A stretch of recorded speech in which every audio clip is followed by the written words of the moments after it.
Gracias por acompañarnos una vez más en el estudio de hoy, donde hablaremos de algo difícil, el enemigo interno. Porque después de una victoria decisiva sobre Jericó, Israel sufrió una humillante derrota a manos del aparentemente débil ejército de Jai.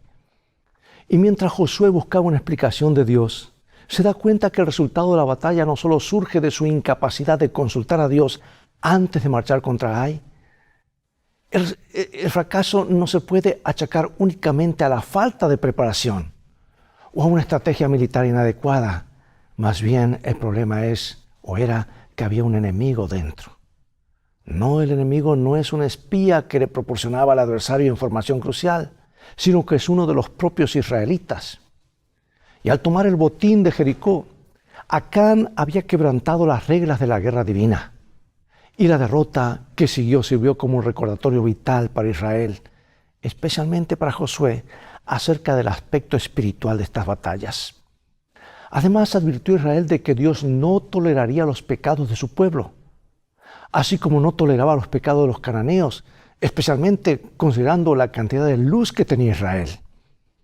La transgresión de Acán en sí misma es bastante tonta, torpe.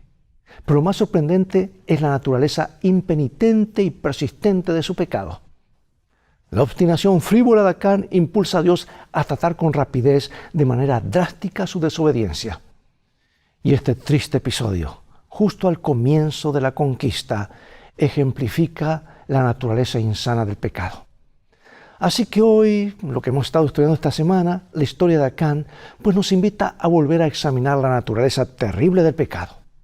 Busca tu Biblia, ábrela en Jeremías 17:10 y en unos segundos regresaremos para estudiar este tema.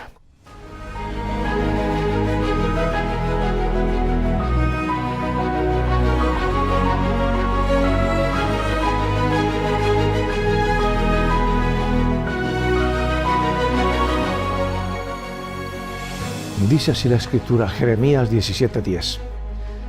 Yo Jehová, que escudriño la mente, que pruebo el corazón para dar a cada uno según su camino, según el fruto de sus obras. Bueno, Josué capítulo 7 registra el primer caso en el que Israel experimentó a través de una trágica experiencia las consecuencias de largo alcance de la ruptura del pacto y su profundo significado. Mientras que la obediencia a las estipulaciones del pacto aseguraba la victoria, ignorar los términos de dicho acuerdo acarreaba la derrota. El éxito militar de Israel no dependía del número de su población, de su estrategia militar o de tácticas inteligentes, sino de la presencia del guerrero divino con ellos. Porque durante la conquista de la tierra prometida, Israel tuvo que aprender la difícil lección de que su enemigo más peligroso no estaba fuera de su campamento, sino entre sus propias filas. Y el mayor desafío que se les presentaba no eran las murallas fortificadas de las ciudades cananeas, ni su avanzada tecnología militar, sino la obstinación de los individuos de su propio campamento en ignorar voluntariamente las instrucciones del Señor. Bueno, yo creo que enfrentamos desafíos similares mientras aguardamos nuestra herencia celestial. Nuestra fidelidad es puesta a prueba a las puertas de la tierra prometida y solo podemos salir victoriosos si nos entregamos a Jesucristo. Veamos ahora cuáles fueron las dos causas principales de la derrota de Israel ante los habitantes de Ai. La derrota de Israel ante los habitantes de esa ciudad tuvo dos razones principales. Número uno, el pecado de Acán y el exceso de confianza de los israelitas en sus propias fuerzas. Y esto último se debió a que no consultaron la voluntad del Señor antes de atacar la ciudad y a que subestimaron al enemigo. Dice el libro de Josué capítulo 7, versículo 1, 11 al 13. Pero los hijos de Israel cometieron una prevaricación en cuanto al anatema, porque Acán, hijo de Carmi, hijo de Sabdi, hijo de Sera, de la tribu de Judá, tomó del anatema, y la ira de Jehová se encendió contra los hijos de Israel. Israel ha pecado y aún han quebrantado mi pacto que yo les mandé, y también han tomado del anatema, y hasta han hurtado, han mentido, y aún lo han guardado entre sus enseres. Por esto los hijos de Israel no podrán hacer frente a sus enemigos, sino que delante de sus enemigos volverán la espalda, por cuanto han venido a ser anatema. Ni estaré más con vosotros, sino destruyeres el anatema del medio de vosotros. Levántate, santifica al pueblo y di: santificaos para mañana, porque Jehová, el Dios de Israel, dice así: anatema hay en medio de ti, Israel. No podrás hacer frente a tus enemigos hasta que hayas quitado el anatema del medio de vosotros. Amigos, esto es serio, porque el pacto entre Dios e Israel comprendía y comprometía al pueblo tanto a nivel individual como corporativo. Y a la luz de ese compromiso, la nación elegida por él era tratada como una unidad indivisible. Por lo tanto, el pecado de cualquiera de sus integrantes implicaba la responsabilidad o culpabilidad de toda la comunidad del pacto. Y yo me pregunto si no es lo mismo hoy, que uno sea una bendición, es bendición para todos, uno está en problemas, nos afecta a todos. No es asunto de que yo soy individual, hago lo que quiero, no. O seguimos lo que el Señor dice y estamos unidos a Él y unos a otros, o seguimos el camino del enemigo y nos volvemos en un enemigo interno. Como dijo el Señor: Israel ha pecado, han quebrantado mi pacto que les había mandado. Por eso pregunto: ¿de qué maneras puede la mala conducta de un individuo acarrear sufrimiento a toda la comunidad de la que forma parte? ¿Qué ejemplos de ello vienen a tu mente? ¿Y cómo se vieron afectadas tus comunidades en cuestión? Vamos un poco más cerca al caso de Acán. Vamos a Josué 7, 16 al 19. Josué, pues, levantándose de mañana, hizo acercar a Israel por sus tribus y fue tomada la tribu de Judá. Y haciendo acercar a la tribu de Judá fue tomada la familia de los de Sera. Y haciendo luego acercar los de Sera por los varones, fue tomado Zabdi. Hizo acercar su casa por los varones y fue tomado Acán, hijo de Carmi, hijo de Zabdi, hijo de Sera, de la tribu de Judá. Entonces Josué dijo a Acán: hijo mío, da gloria a Jehová, el Dios de Israel, y dale alabanza, y declárame ahora lo que has hecho, no me lo encubras. O sea que en lugar de revelar la identidad del transgresor, Dios implementó un procedimiento que revelaba tanto su justicia como su gracia. Y después de explicar la razón de la derrota de Israel y de pedir la santificación del pueblo, dejó pasar un tiempo entre el anuncio del procedimiento y su aplicación, lo que le dio tiempo a Acán para pensar, arrepentirse y confesar su pecado. Del mismo modo, su familia, si sabían lo ocurrido, tenían la oportunidad de decidir si participarían en el encubrimiento o se negarían a ser cómplices, como los hijos de Coré, ¿recuerdas? Quienes no fueron destruidos porque se negaron a ponerse del lado de su padre. La solución para la desafiante situación siguió la dirección opuesta a cómo surgió y produjo la desgracia de Israel. La culpa corporativa fue eliminada y reducida de Israel a una tribu, de una tribu a una familia, de una familia a un hogar y del hogar a los individuos. Además de revelar al culpable, el proceso de investigación también exculpa o exculpaba al inocente. Ahora, este era un aspecto igualmente importante del meticuloso procedimiento jurídico en el que Dios mismo actuó como testigo de las naciones ocultas de Acán. Esas acciones ocultas, mejor dicho, no naciones, acciones ocultas de Acán. Aquí podemos ver la atención cuando Dios se centra en Acán. ¿Quién no puede asombrarse de la obstinación de aquel hombre que esperaba pasar desapercibido? Nada se oculta ante los ojos penetrantes del Señor. ¿Quién sabe lo que se oculta? Él sabe lo que se oculta en el corazón de cada persona. Así que es importante notar la forma en que Josué se dirige a Acán. Hijo mío, le dice. O sea que esta expresión muestra no solo la edad y el papel de liderazgo de Josué, sino que también revela el espíritu con el que este gran guerrero abordaba la justicia. Su corazón estaba lleno de compasión por Acán, a pesar de que estaba llamado a ejecutar juicio sobre el infractor. Y con su actitud, Josué prefigura de nuevo la sensibilidad, la bondad y el amor de aquel que Ellen G. White dice claramente en Deseado de todas las gentes, página 319, Nunca fue rudo ni dijo sin necesidad una palabra severa. Nunca causó un dolor innecesario a un alma sensible. Denunció intrépidamente la hipocresía, la incredulidad y la iniquidad, pero su voz se quebraba al pronunciar sus severas reprensiones.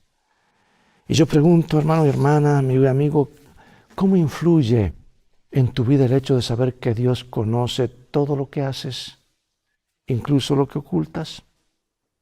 ¿Cómo debería influir en tu forma de vivir? Veamos ahora qué pide Josué a Acán y qué significaba esa petición y cómo entendemos la confesión de Acán. Vamos a Josué 7 nuevamente, del 19 al 21. Entonces Josué dijo a Acán: hijo mío, da gloria a Jehová, Dios de Israel, esto ya lo leímos, y dale alabanza y declárame ahora lo que has hecho. No me lo encubras. Y Acán respondió a Josué diciendo: verdaderamente yo he pecado contra Jehová, el Dios de Israel, y así he hecho. Pues vi de entre los despojos un manto babilónico muy bueno y 200 siclos de plata y un lingote de oro del peso de 50 siclos, lo cual codicié y tomé, y aquí que está escondido bajo tierra en medio de mi tienda, y el dinero debajo de ello. Josué pidió a Acán que hiciera dos cosas. Primero, que diera gloria a Dios y lo honrara. Y segundo, que confesara lo que había hecho y no lo encubriera. Y Acán debía tributar alabanza a Dios admitiendo lo que había hecho. Lamentablemente no hay en el texto bíblico indicación alguna de que Acán diera muestra de verdadero arrepentimiento. Su desafiante actitud indicaba que era un transgresor prepotente para el que no había expiación según la ley de Moisés. Porque las palabras de Acán en Josué 7:21 recuerdan la caída de Adán y Eva. Esta vio que el árbol era deseable y finalmente tomó de su fruto. Y en su confesión, Acán admitió que vio en el botín un hermoso manto babilónico, 200 siclos, o sea, 2.3 kilos de plata y un lingote de oro. Entonces los codició y los tomó. Y al igual en el caso de Adán y Eva, la decisión de Acán reveló que la codicia es el pecado de la incredulidad, pues significa dudar de lo que Dios desea lo mejor para sus criaturas, y sospechar que les oculta deleites extraordinarios que solo pertenecen al ámbito de la divinidad. Además de la alusión a la caída de Adán y Eva, el texto señala un marcado contraste entre la actitud de Rahab y la de Acán. Ella llevó a los espías a la azotea y los escondió de los soldados. El otro tomó cosas prohibidas y las escondió de Josué. Ella actuó bondadosamente con los espías israelitas y los ayudó a lograr la victoria. Él trajo problemas a Israel con su avaricia y fue responsable de la derrota de su pueblo. Ella hizo un pacto con los israelitas. Él rompió el pacto con Dios. Rahab libró su vida y la de sus familiares, quienes se convirtieron en ciudadanos respetados de Israel. Acán se condenó a sí mismo y a su familia a la muerte y se convirtió en un ejemplo de ignominia. Piensa en el pecado de la codicia. Por eso, si cumplimos el último mandamiento, vamos a cumplir todos los demás. ¿Cómo podemos nosotros evitar sucumbir en la codicia independientemente de cuánto poseamos o no? Bueno, en Josué tenemos una historia acerca de la capacidad de Dios para transformar aún nuestros mayores fracasos en oportunidades. La estrategia de Dios convirtió la derrota inicial de Israel en una ventaja táctica, lo cual transformó el valle de Acor, que crecía angustia, en una puerta de esperanza, como dice Oseas 2. La excesiva confianza propia tras su victoria sobre Israel llevó a los habitantes de Ai a repetir su estrategia y atacar a los israelitas que fingieron retirarse derrotados. Pero una vez que los de Ai fueron atraídos fuera de su fortaleza, los 30,000 israelitas ocultos cerca de la ciudad la capturaron y la incendiaron. Y Josué capítulo 8 deja claro que la victoria no fue el resultado de la estrategia, sino que el Señor mismo entregó la ciudad a los israelitas. Le dijo: entonces vosotros os levantaréis de la emboscada y tomaréis la ciudad, pues Jehová vuestro Dios la entregará en vuestras manos. Incluso en un capítulo en el que los aspectos militares dominan la narración, más que ningún otro libro, el texto pone de relieve la verdad subyacente de que la victoria es un don de Dios. El momento decisivo de la batalla se produjo cuando los hombres de Ai abandonaron la ciudad y comenzaron a perseguir a los israelitas.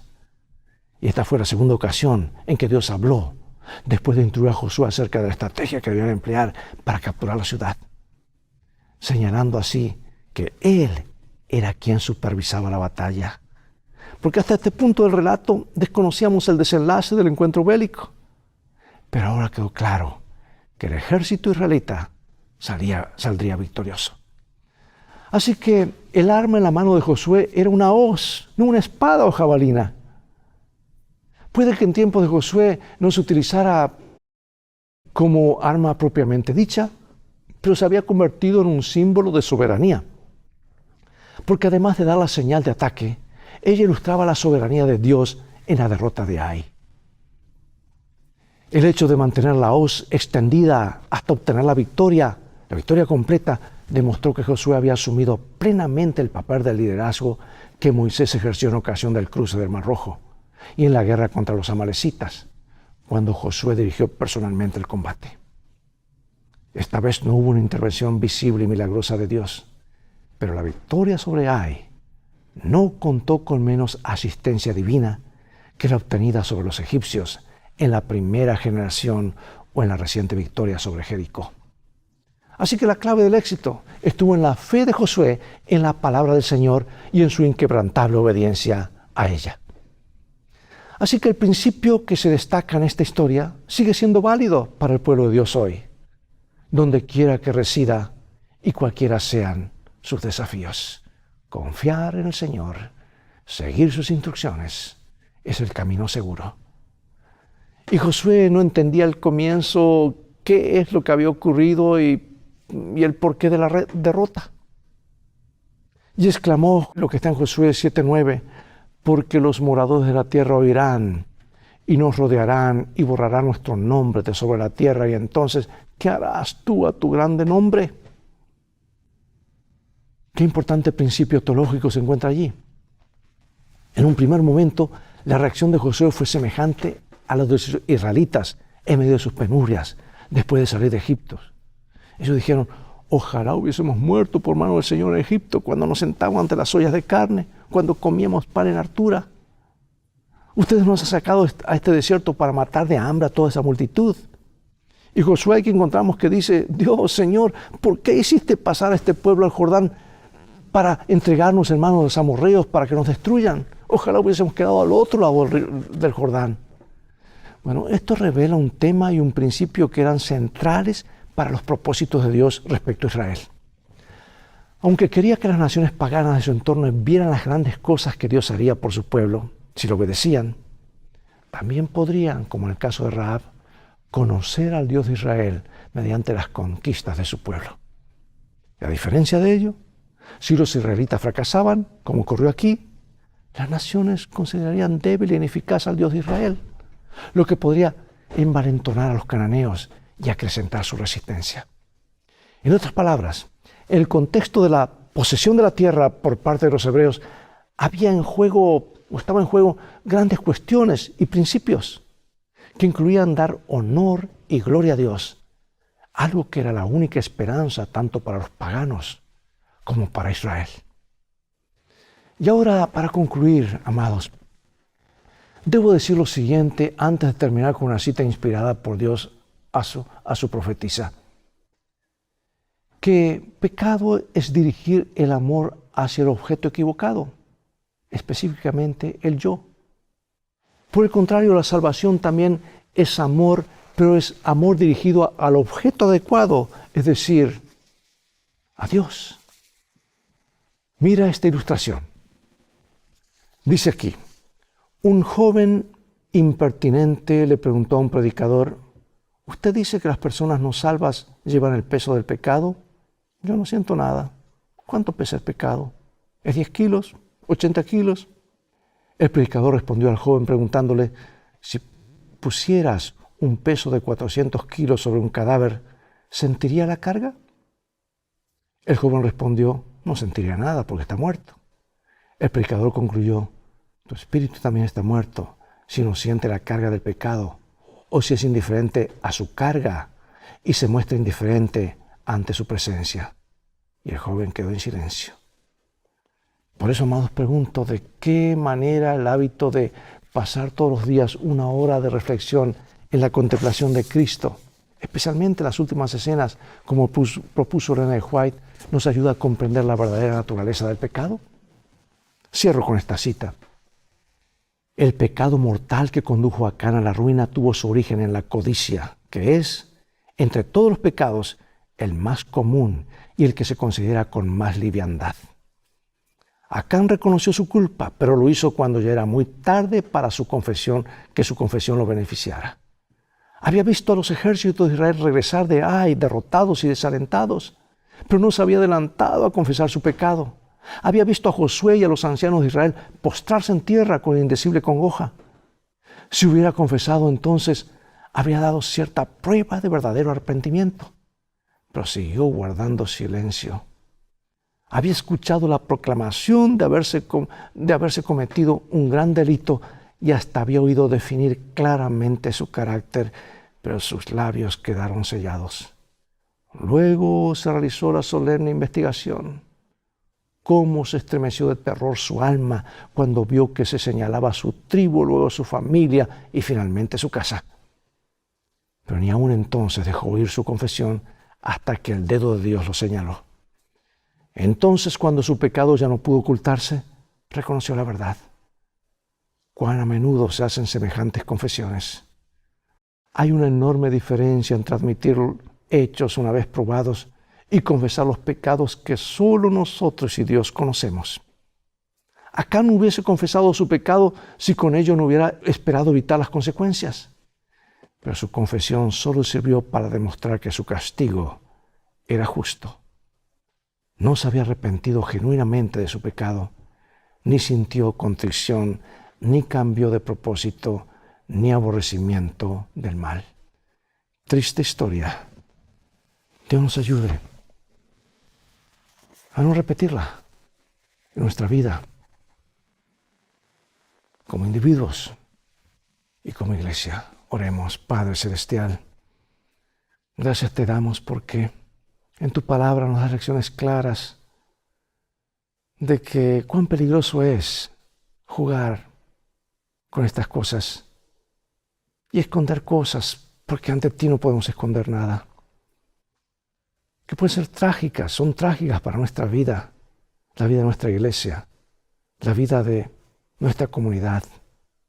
Queremos ser transparentes, leales. Danos el poder de vencer la codicia y colocar nuestro amor en el destinatario correcto, que eres tú, oh Dios, y nuestro Señor Jesucristo. Guíanos con tu Espíritu, sabemos que lo harás, porque lo pedimos en el nombre de Jesús. Amén. Bien, es todo el tiempo que tenemos por hoy. Llegó el momento de despedirnos. Será hasta la próxima serie o programa, yo diría, de Lecciones de Vida. Así que invita a otros a sintonizar este canal y así te transformarás tú mismo en un canal de bendiciones. Dios te bendiga y recuerda, tú vales mucho para Jesús. Él te ama más de lo que puedes imaginar. Y si no, mira el precio fue pagado por ti por mí en la cruz del Calvario. Y pronto vendrá Jesús a buscar a aquellos que se anotaron para estar con Él para siempre. Y al final de ese viaje, las cosas van a terminar bien, muy bien, siempre y cuando hagamos de la Biblia nuestro GPS y a Jesús como nuestro guía. Maranatha.